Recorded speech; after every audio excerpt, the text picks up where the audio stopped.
Eh bien bonjour à tous, on se retrouve pour un nouveau point météo en ce jeudi 22 décembre 2022 pour un nouveau point météo et on va parler donc de la situation donc de déjà demain et puis ensuite on fera pour les autres jours qui suivent.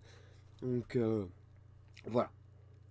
Alors déjà, demain, on surveillera bien évidemment le risque donc de forts coups de vent, en tout cas qui pourrait arriver donc demain du côté donc des Hauts-de-France. Une ligne de grain pourrait circuler donc demain dans la matinée, avec donc pas mal de pluie à attendre là-dessous. Euh, donc on surveillera les pluies, mais surtout le vent qui pourrait souffler à l'intérieur. Donc on pourrait atteindre par exemple localement les 100 km/h sur les côtes, et ça pourrait monter à 80-90 à l'intérieur des terres, notamment du côté de France. Donc on surveillera notamment car bon, on a eu déjà quelques surprises cette nuit du côté de la Normandie. On avait beaucoup plus de vent finalement que prévu, hein. De bonnes rafales ont été mesurées à l'intérieur des quelques pluies qui ont circulé. Donc attention quand même, il reste toujours des imprévus.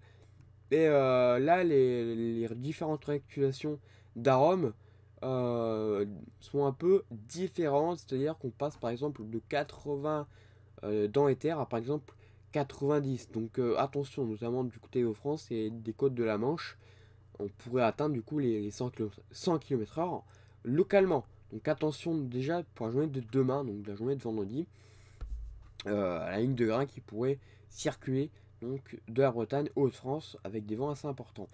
À l'intérieur, on pourrait avoir notamment quelques coups de tonnerre, surtout du côté des Hauts-de-France et donc des côtes du Pas-de-Calais, hein, on pourrait avoir quelques coups de tonnerre possibles liés à ces fortes pluies. Ensuite, là, dans l'après-midi, on pourrait avoir également un régime de traîne qui pourrait s'installer à l'arrière donc de cette ligne de grain, assez classique, hein, des lignes de grain et des perturbations.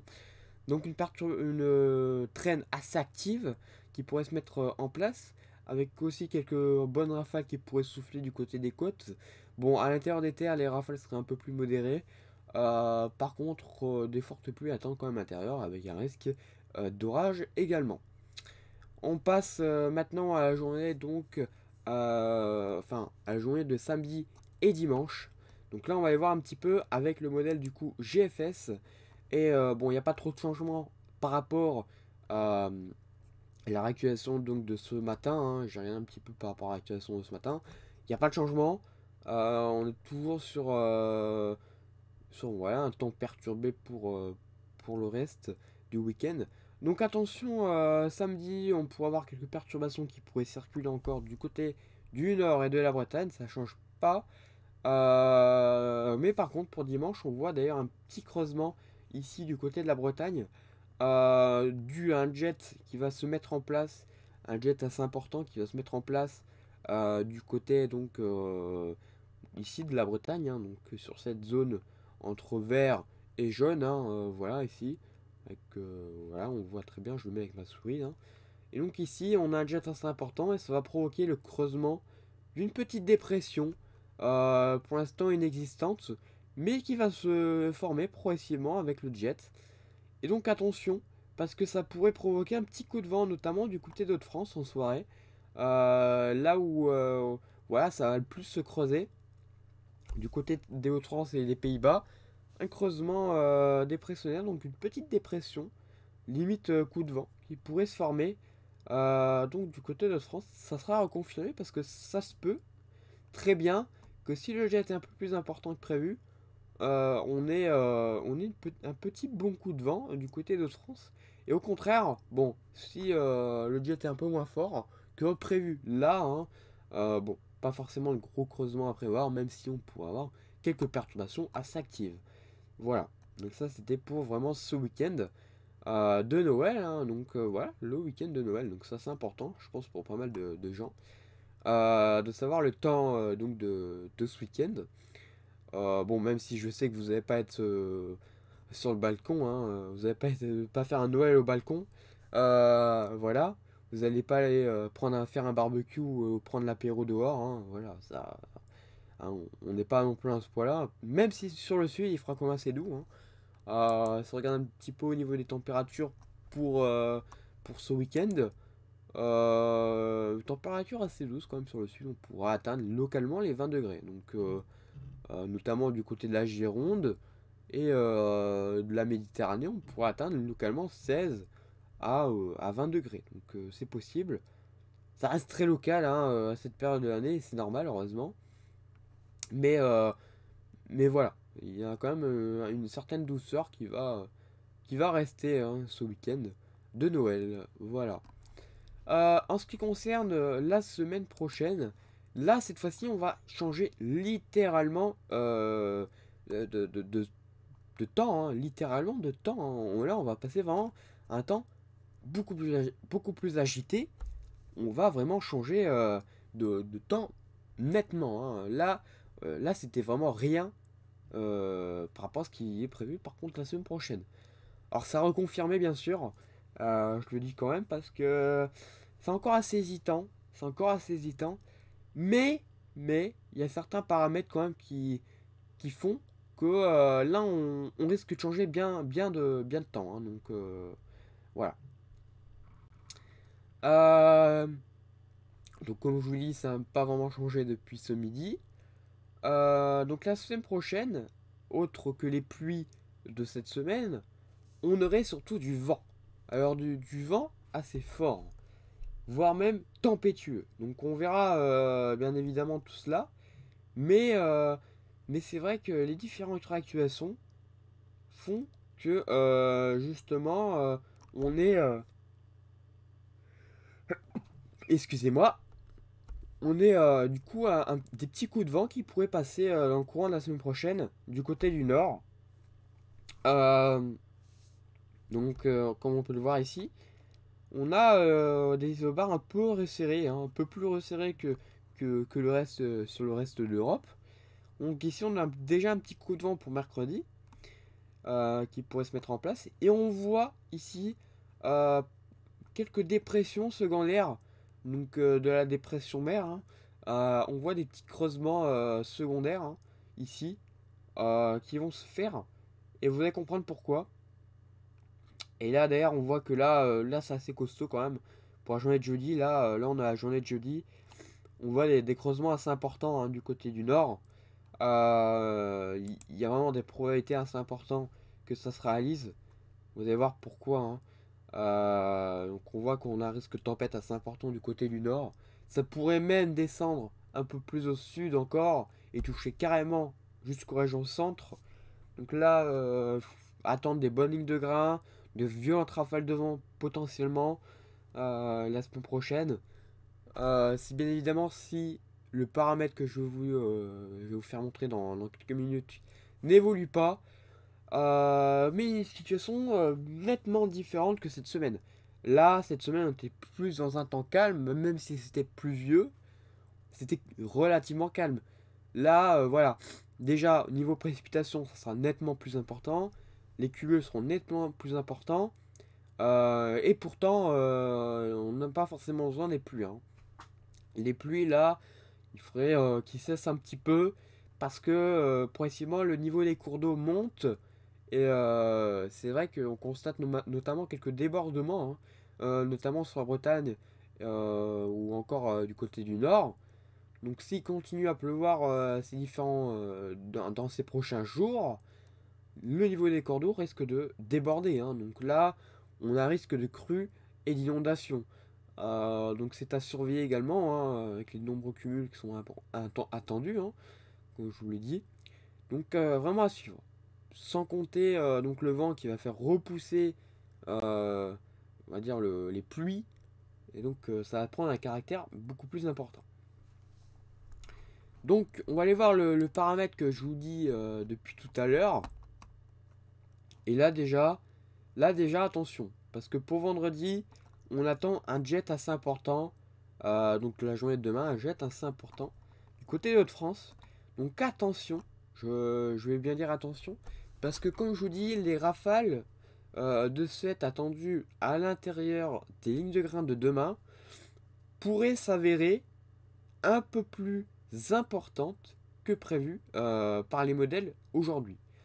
C'est-à-dire qu'on pourrait avoir des, euh, des vents un peu plus importants. D'ailleurs, aujourd'hui, en tout cas ce matin, on l'a déjà constaté, hein, ce matin et cette nuit, du côté de la Normandie, on a eu des rafales un peu plus importantes, nettement plus importantes que prévu. Ça pourrait refaire la même chose cette nuit, hein, avec localement bon, bah, des bonnes rafales qui pourraient souffler. Donc demain, à surveiller du côté de France pour atteindre les 120 km/h potentiellement sur les côtes. Donc ça reste quand même à surveiller. C'est pas vraiment sûr. Ça reste quand même. De toute façon, pour l'instant, je maintiens les vents que j'ai dit tout à l'heure au début de mon point météo. Je les maintiens. Pour le moment, ça, voilà, ça reste comme ça parce qu'on sait jamais. Ça pourrait être moins fort que ce qu'il prévoit. Mais, mais voilà. Là, on a quand même de bonnes rafales déjà qui pourraient être constatées suite à ce jet qui est beaucoup plus important.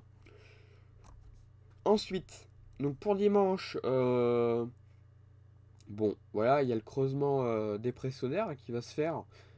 Alors, bon, là, par contre, j'ai l'impression qu'il va avoir un peu plus de mal à se faire, hein, mais bon. Cela dit, voilà, ça n'empêche pas que c'est possible. Donc voilà. Donc ça, c'était, voilà, c'était pas encore très très important, hein, honnêtement. Le plus important arrive, et donc là, le jet pour la semaine prochaine.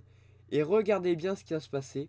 Alors je pense que c'est dû à la situation qui est actuellement sur l'Amérique du Nord, hein, avec notamment un froid assez intense, et puis voilà, du blizzard et tout ça. Donc je pense que c'est ce qui va provoquer ce jet assez important. Le conflit des deux, entre de l'air plus doux et donc de l'air voilà, un peu moins doux, voilà, ça va provoquer, je pense. Ah mais excusez-moi, en fait, je me suis trompé. Oh, quoi qu'il arrive, ça change pas grand-chose, hein. En fait, c'était la semaine d'après encore. Bon, ça c'est encore, ça c'est pas faible du tout.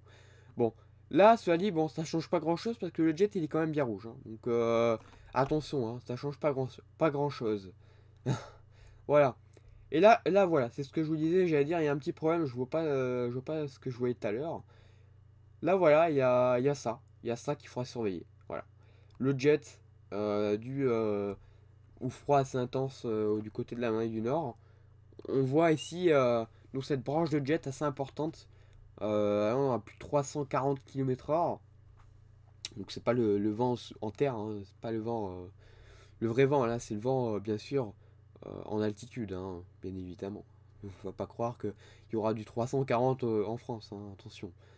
Donc là voilà, ça c'est le vent qui pourrait se produire en altitude, donc avec le jet.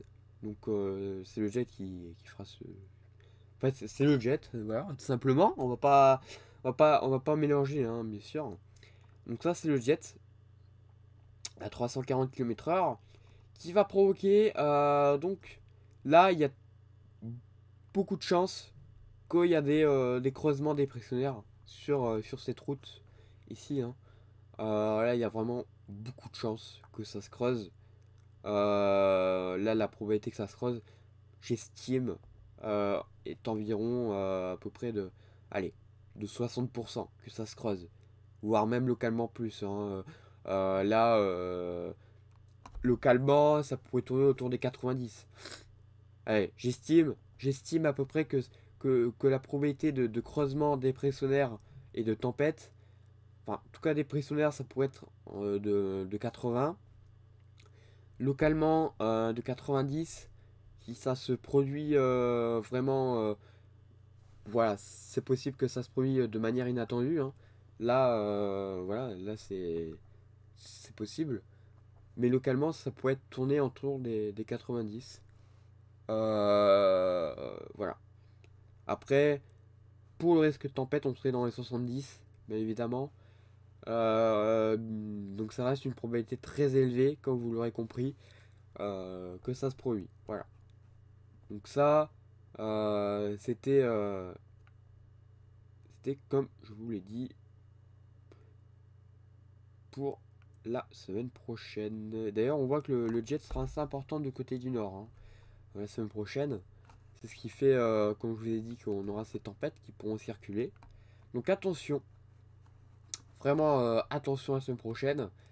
Alors j'ai peut-être pas droit au but comme ça, parce qu'il y a beaucoup de paramètres à prendre en compte, parce que c'est encore vraiment compliqué de faire une situation, on va dire, propre et vraiment fiable. Mais voilà. En tout cas, il y a une probabilité que ça se fait. Donc il y a quand même une certaine probabilité que ça se produit. Donc on n'est vraiment pas à la risque. On est vraiment pas. Voilà. Je veux dire, on n'est pas. On est dans le risque hein, quand même. Faut pas sous-estimer. Hein. Donc attention. Donc là on le voit. Quand on voit ça, généralement, avec un jet aussi puissant en plus, euh, franchement, il y a des choses à craindre quand même. Hein. Honnêtement, là, ça surveille. C'est. Ouais. Ouais. Là, c'est clairement à surveiller. Donc on verra. On verra bien sûr tout ça, mais voilà. Bon, si je résume un peu les choses, parce que voilà, c'est vrai que là, ça fait quand même pas mal de temps que je fais ce point météo. Si je résume, demain, coup de vent, ligne de grain sur le nord donc la Bretagne et l'Hauts-de-France. Dimanche, risque de creusement des presséaires avec possible coup de vent du côté de la Bretagne et de l'Hauts-de-France, pareil. Donc les mêmes régions. Risque d'inondation sur la Bretagne et l'Hauts-de-France. Donc bon, le sud sera épargné. Hein. Le sud sera dans le cyclone et restera. Malheureusement, hein, pour les passionnés qui voulaient de l'agitation, ça va être un peu plus compliqué sur le sud. La semaine prochaine, risque de tempête un peu plus généralisé sur la France. Ça pourrait descendre localement. Ça pourrait descendre vers la région centre. Si ça se produit, ça pourrait. Voilà, donc la semaine prochaine. Et puis, donc, une situation vraiment à surveiller la semaine prochaine. Et je refais un point pour en parler. Cette fois-ci, il y aura moins d'hésitation hein, sur la situation. Là, pour le coup, il y a quand même des hésitations. C'est pour ça que j'ai mis un peu de temps à faire ce point. Excusez-moi pour cette hésitation que j'ai eue tout le long de ce point. Mais c'est vrai que on a plutôt du mal en ce moment à avoir une situation assez fiable. Alors, c'est pas pour autant que le modèle n'est pas bon. C'est juste que la situation du moment fait que ben, c'est très compliqué d'avoir vraiment des modèles performants parce qu'on est vraiment dans. Voilà, on est dans une transition anticyclonique, dépressionnaire, on sait pas trop quoi. Là, on est un peu plus fixé quand même. C'est pour ça que je fais ce point. On est un peu plus fixé sur le fait que ce soit un peu plus dépressionnaire qu'anticyclonique. Donc voilà. Donc attention, ça veut pas dire que c'est un modèle qui n'est pas bon. Hein. Parce que j'entends que voilà, vous changez, certains changent de modèle, mais ça ne change rien. Hein. Un modèle, voilà, ça évolue de toute façon, ça a des torts et ça a des raisons. Donc voilà, là pour le coup, c'est un peu compliqué, mais c'est un peu la chose, c'est un peu le problème, on va dire, de tous les modèles hein, en ce moment. Donc attention, voilà. Donc voilà, je préciserai bien sûr tout ça pour la semaine prochaine, la situation à haut risque. Voilà, la semaine prochaine. Donc voilà, j'en ferai un point et puis on reparlera de tout ça. Voilà, je vous souhaite de joyeuses fêtes de Noël. Et puis on se retrouve la semaine prochaine pour un nouveau point. Et puis profitez bien donc de ce week-end de Noël. Voilà, bonne journée à tous et à bientôt.